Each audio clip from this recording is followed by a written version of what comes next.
Баршаңызға сәлем достар. Менің каналыма тіркеліп, қоңыраушаны басып қойыңыз.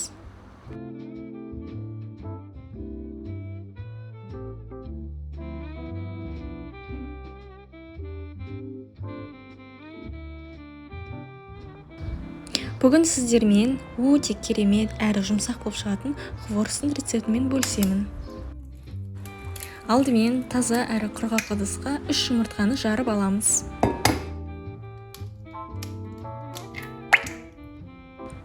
Оның үстіне жарты шай қасық тұз және 3 ас қасық қант салып, венчиктің көмегімен шайқаймыз.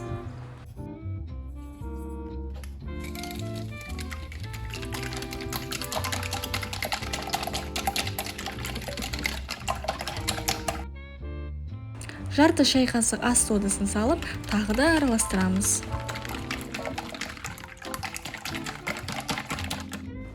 Үш 350 грамм аралығындағы ұнды еліктен өткізе отырып, қамырымызға біртіндеп саламыз да жұмсақ қамыр илейміз.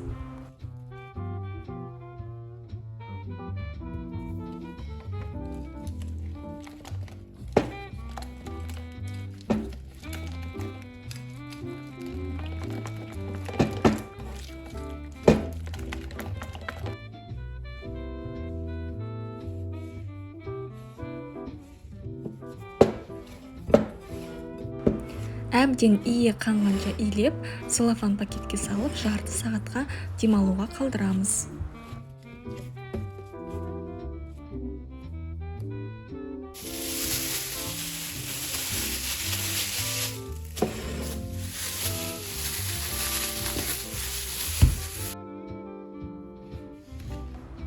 Демалған қамырды тақтайдың үстіне қойып, ұн себелей отырып, оқтаудың көмегімен жұқа етіп жаямыз.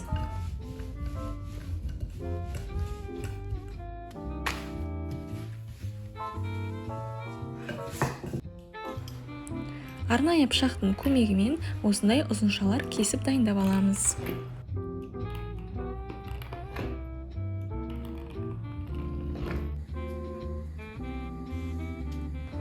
Қызып тұрған майға хворосты дәл осылай видеода көрсетілгендей пісіріп аламыз, немесе шанышқының көмегі арқылы істеуге болады.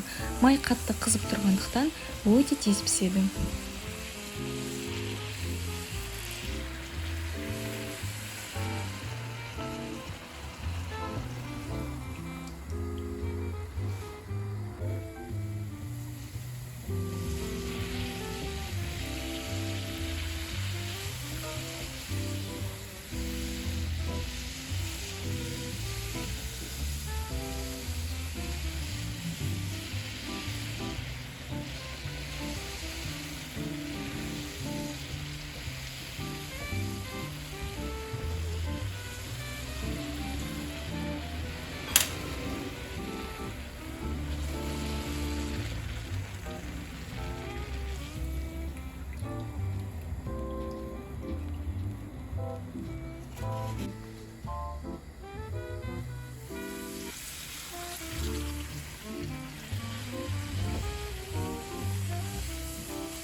Дайын болған хворостың үстіне қант пудрасын себеміз.